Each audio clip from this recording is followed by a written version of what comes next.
And for some perspective from Europe on the Copenhagen conference, let's now talk to our reporter Ye-in, who is in London.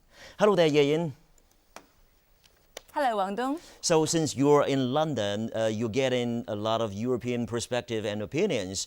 Can you tell us a little bit about people's forecasting? What are they exactly predicting to come out of this Copenhagen conference?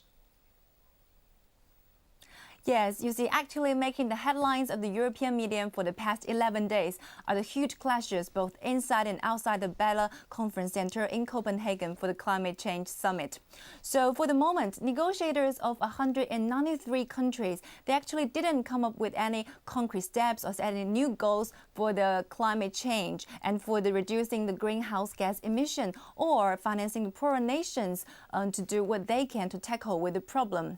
So for the first time ever, some frustrated negotiators are speaking openly, said that maybe at best the meeting can just end up with a weak political agreement that will leave no clear way forward. So if that is the case, that will mean that the 2-week negotiation will end up with fruitlessness and will stay unsettled into next year, leaving the problem into next year, and will surely bring huge damages that will caused by the climate change.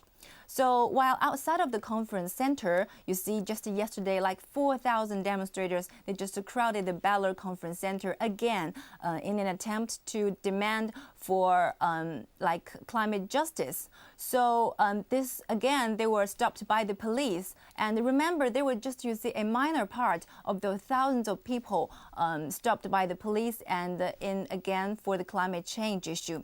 So right now, as some huge numbers of leaders of big states are arriving in Copenhagen, and they're scheduled to deliver speeches for tomorrow's finale. So many of the opinions, varied opinions actually popping up.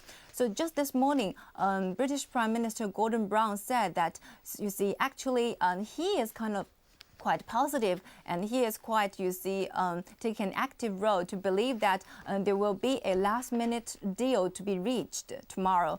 But, you see, just the country's conservative leader, David Cameron, made a very sharp disagreement. He said that if the environmental agreement just became, you see, limited with the well-suited political leaders coming out of the huge aeroplanes onto the tarmacs and just telling people how to live their lives, but simply telling other people in the room that you can just put on your woolies in the darkened room by just turning down the lights, turning down the heaters, then absolutely we have nowhere to go. Back to you, Wang Dong. All right. As we know, China is playing such a vital role in the conference. What is European media's general reaction or coverage on China's actions in the conference? Yes, you see, the Copenhagen Climate Summit is really coming to the moment of truth. And actually now the European media really focusing their eyes on 2 countries, the US and China, of course. So one is responsible for the largest share of the past emissions, and the other, which is China, is quoted by the US for possibly, you see, the largest emission for the future. And analysts say that both developed and the developing nations, they're really anticipating the both countries, especially for China, to play the leadership in tomorrow's finale.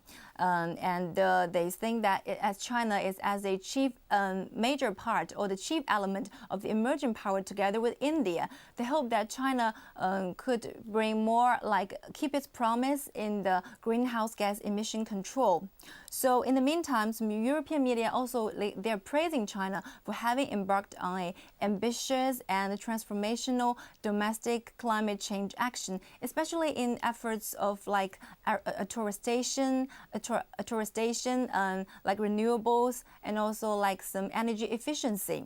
So some British media, they just say that they claim they're really looking forward to Chinese Premier Wen Jiabao tomorrow's speech at the finale, and they hope that he could turn a really strong and active role and positive feedback into the meeting. So basically, after 11 days of a largely unproductive talk, many of the leaders just hope that in the last minute, which is tomorrow, a kind of a text of agreement could be reached, and they hope that China could be one of the major contributing efforts. Yeah, back to you, Wang Dong. All right, many thanks, Yin. for your update from Europe. Take care.